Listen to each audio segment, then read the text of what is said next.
Why is the number of bombings in Iraq and the number of killings in Iraq going back up?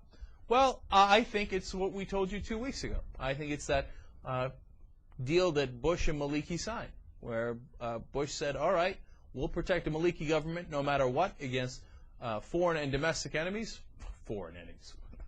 Is Canada going to invade next? No, nobody. And Iran doesn't need to invade Iraq. There are no foreign enemies. The real enemy, of course, is, well, actually, there's Turkey that keeps bombing northern Iraq. What are we going to do?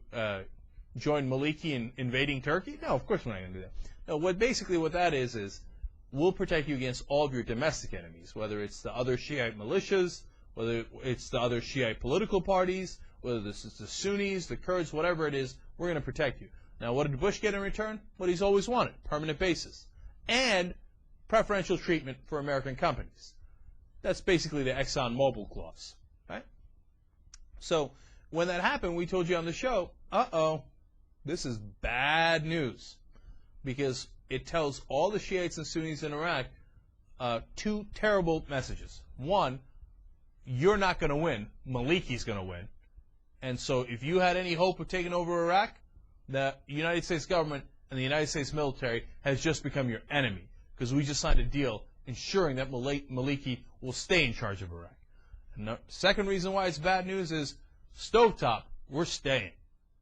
And we're going to do American bases, and we're going to have what they called in the deal, quote, an enduring presence. So what does that tell Muqtada al-Sadr, who was working, who had a peace treaty for 6 months, a truce at least, with other Shiite militias and with the United States military?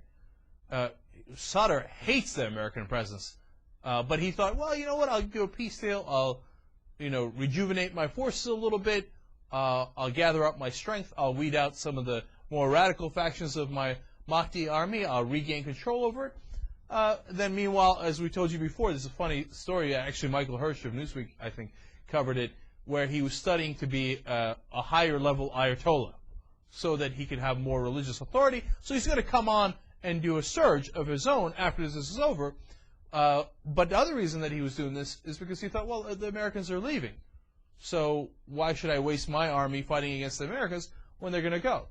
But now we're saying we're not going to go. We're going to put, literally, some American bases right on top of your Iraqi oil fields. One of the bases is built on an oil field off the coast. They're like, yeah, I mean, let's stop with all the pretenses. Let's just put the American base right on top of the oil field. So when Muqtada al-Sadr gets a load of that, he's not going to be too happy about that. And as you can tell from the news already, people not too happy about it. I think this is going to be, and I wrote about this, I'll put it up on the website, so I'll just summarize it real quick for you. I think this is going to be the third and final big mistake we make in Iraq. Obviously, I'm not counting the original invasion, which was the biggest mistake of all, and I'm not even counting Rumsfeld sending in only 155,000 troops, which is nowhere near the amount that we needed. But I'm counting the mistakes once our occupation began, which was disbanding the Iraqi army. That was strike one. That was so stupid, because the Iraqi army is like, well, if you're not going to pay us, and you're going to stay forever, and you're siding with the Shiites, then we have no choice but to fight you. So that started an enormous part of the insurgency. And then strike two was Abu Ghraib, where the Iraqis felt absolutely humiliated by the Americans. It wasn't the torture as much as it was the humiliation.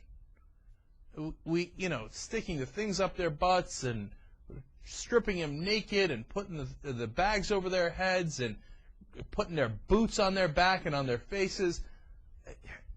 The Iraqis felt like, well, okay, if that's what the Americans are here to do this to us, then we got to fight them. And every reporter will tell you that was an enormous turning point in the insurgency. But this deal undermines all of that. It's the third strike in Iraq.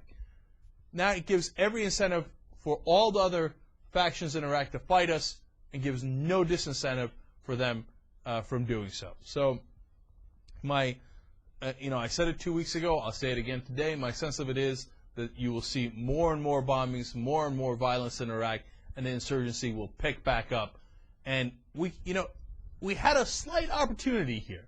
We could have declared mission accomplished, and if Bush was not the absurdly obstinate man that he is, he could have said, oh, you see that the insurgency died down, we've got order in Iraq, and we're going to hand Iraq off to the government, and we're not, well, sure, we'll have some deals with American companies, but we're not going to have permanent bases, and we'll see you all later.